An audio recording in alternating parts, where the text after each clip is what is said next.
Hello everyone, welcome to सानिक्स। तो आज की वीडियो में हम पढ़ेंगे राज्य, राजा और एक प्राचीन गणराज्य, जो कि क्लास 6 हिस्ट्री एनसीईआरटी का 5वां अध्याय है।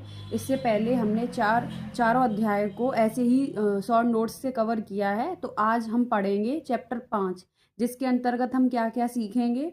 हम सीखेंगे कि कुछ लोग शासक कैसे बने, और वर्ड शब्द से क्या मतलब है, साथ ही जनपद क्या हुआ करते थे और महाजनपद क्या थे, उस समय की कर व्यवस्था कैसी थी और कृषि में किस प्रकार से परिवर्तन हुए। साथ ही सूक्ष्म निरीक्षण में हम मगध और बज्जी का विश्लेषण करेंगे और हम अजातशत्रु और बज्जी संघ के बारे में पढ़ेंगे। तो अब हम जानते हैं कि उस समय कुछ लोग शासक कैसे बने। तो उस समय जो लोग शासक बनते थे वो लगभग 3000 साल पहले वो बड़े बड़े यज्ञ कराते थे। तो उनमें से एक यज्ञ महत्वपूर्ण है और यहाँ से क्वेश्चन पूछा भी जाता है कि अश्वमेध यज्ञ।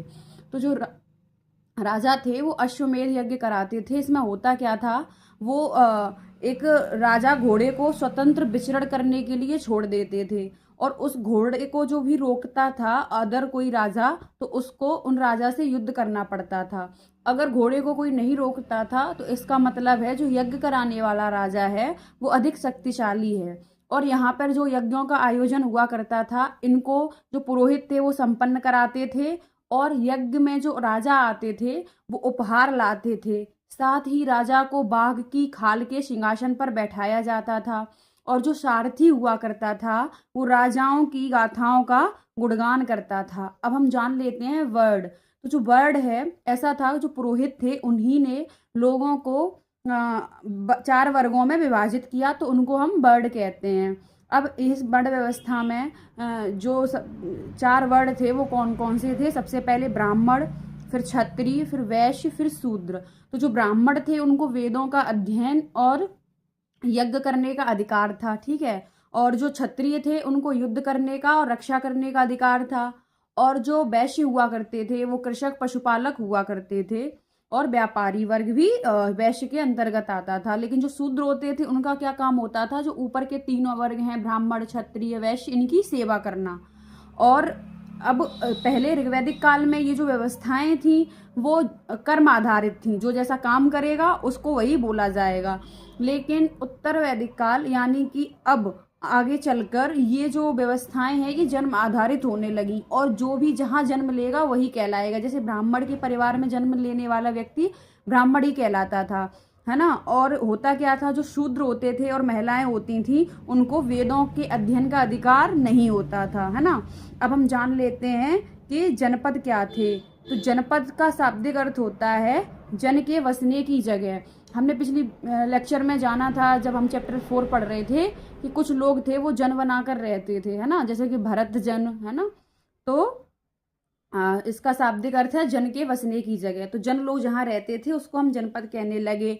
और पुरातात्विक खुदाई से हमें क्या क्या मिला है, जैसे कि दिल्ली का पुराना किला की खुदाई की, और हस्तिनापुर जो कि मेरठ के निकट पड़ता है उत्तर प्रदेश में, अजंती खेड़ा एटा में, और यह उत्तर प्रदेश में। तो इन सब की खुदाई करके हमें यहाँ से क्या मिला है, यहाँ से हमें कुछ अस्थायी झोपड़ियों के साक्ष्य मिले हैं, मवेशी तथा अन्य जानवरों के साक्ष्य मिले हैं, और यहाँ से कुछ फसलें जैसे कि चावल, धान, गेहूं, जौ, गन्ना, तिल, सरसों, इनके भी साक्ष्य मिले हैं।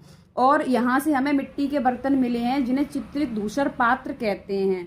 इन पर सरल रेखाएं और ज्यामितीय संरचना बनी होती थी। अब आगे चल के क्या होता है, ये जो जनपद हैं शक्तिशाली होकर महाजनपद बन जाते हैं। यही जनपद जब शक्तिशाली हो जाते हैं तो ये महाजनपद बन जाते हैं, है ना।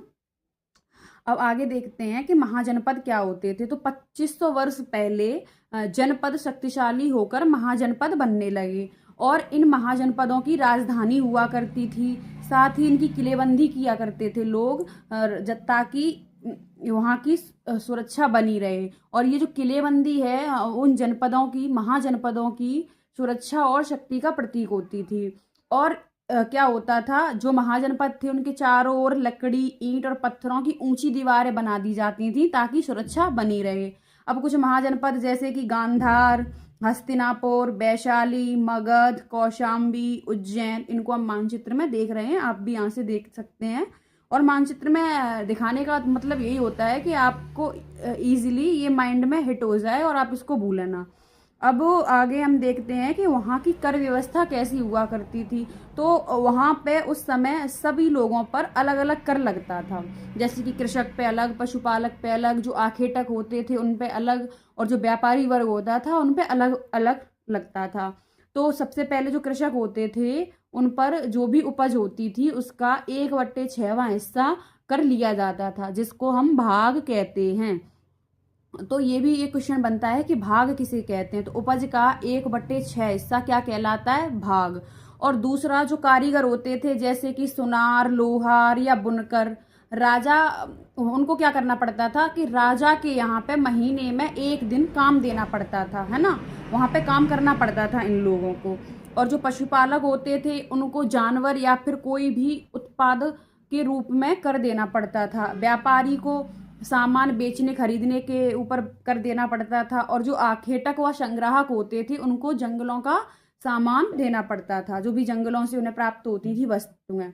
अब इस समय कृषि में क्या परिवर्तन हुए, तो कृषि में क्या परिवर्तन हुए, पहले जो हल थे वो लकड़ी के फाल हुआ करते थे, लेकिन अब क्या होने लगा, वो फाल लोहे के होने लगे, है ना। और अब क्या हो गया, जब फाल लोहे के हो गए तो जो कठोर जमीन थी उनको जोतना आसान हो गया और फसलों की उपज क्या होगी, इससे बढ़ जाएगी, ठीक है। तो और दूसरा परिवर्तन क्या हुआ, पहले जो धान था उसको ऐसे ही बो देते थे लोग, है ना, तो उससे फसल का उत्पादन कम होता था। लेकिन अब वो धान की रोपाई करने लगे, धान का रोपण शुरू कर दिया उनने, जिससे उत्पादन में वृद्धि हुई। अब जब ऐसे फसल की जा रही है तो इसके लिए कमर तोड़ परिश्रम की आवश्यकता होती थी।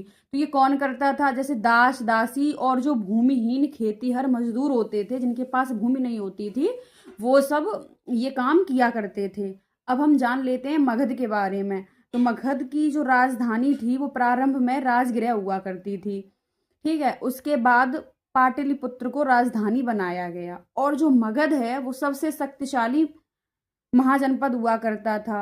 और जो मगध है वह गंगा व सोन क्षेत्र की नदियों से होकर पड़ता है। मतलब कि यहाँ से जो नदियाँ बहती थी वो कौन कौन सी थी, गंगा व सोन नदी की जो नदियाँ हैं वो इस क्षेत्र से बहा करती थी। तो इस वजह से यहाँ की भूमि उपजाऊ थी और यातायात में भी आसानी होती थी, जल का वितरण हुआ करता था यहाँ पे।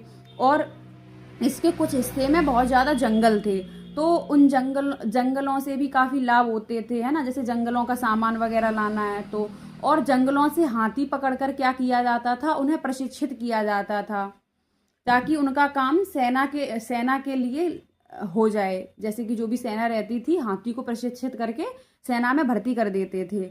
और लकड़ी से घर, गाड़ियां, रथ बनाते थे। और कुछ जगह पर लोहे की अयस्क की खदानें भी मिली हैं, जिस लोहे से मजबूत औजार और हथियार बनाए गए। अब यहाँ पे दो शक्तिशाली शासक हुए, एक बिंबिसार और दूसरे अजात शत्रु। और एक अन्य शासक भी हुए जिनका नाम है महापद्मनंद। अब क्या हुआ, 2300 साल पहले मैसेडोनिया के एक राजा हैं सिकंदर, उनका भय था उस समय पे। तो जो राजा सिकंदर हैं वह विश्व विजय प्राप्त करना चाहते थे, लेकिन वो पूरी तरह से सफल नहीं हुए।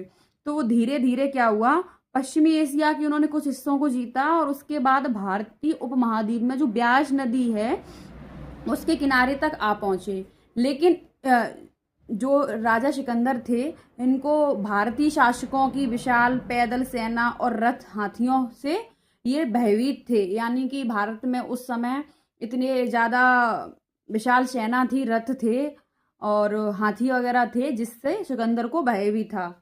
और आगे हम पढ़ते हैं बज्जी महाजनपद के बारे में। तो जो बज्जी महाजनपद है इसकी राजधानी वैशाली हुआ करती थी, जो कि बिहार में स्थित है। और जो बज्जी है वहां पे एक राजा नहीं था, है ना, यहाँ पे गणतंत्र था। तो यहाँ पे गढ़ और संघ हुआ करते थे। गढ़ का मतलब होता है कई सदस्यों वाले समूह के लिए, और संघ का मतलब होता है संगठन या सभा। देखिए ये यहाँ लिखा है कि यहाँ एक राजा नहीं था बल्कि कई शासक थे। और यहाँ पर सभाओं का आयोजन होता था, बातचीत, बहस या फिर कोई वाद विवाद करना होता था तो। और इस सभा में जो स्त्रियां थी, दास थे या कोई कम्मकार थे वह भाग नहीं लेते थे। तो इस प्रकार से बज्जी महाजनपद को हमने देख लिया। अब हम कुछ महत्वपूर्ण तिथियां देख लेते हैं, जैसे कि 3000 साल पहले नए शासक और महाजनपदों का बनना शुरू हुआ, और 2300 साल पहले सिकंदर का आक्रमण और दीघ निकाय का लेखन, और 1500 साल पहले क्या हुआ, जो गढ़ और संघ थे राज्यों का अंत हो गया। तो इस प्रकार से आज की वीडियो में हमने क्लास 6 हिस्ट्री एनसीईआरटी का जो 5वां अध्याय है उसको कंप्लीट किया है। और वीडियो अगर अच्छा लगा हो तो वीडियो को लाइक करें, साथ ही चैनल को सब्सक्राइब करें। मिलते हैं अगली वीडियो में। जय हिंद।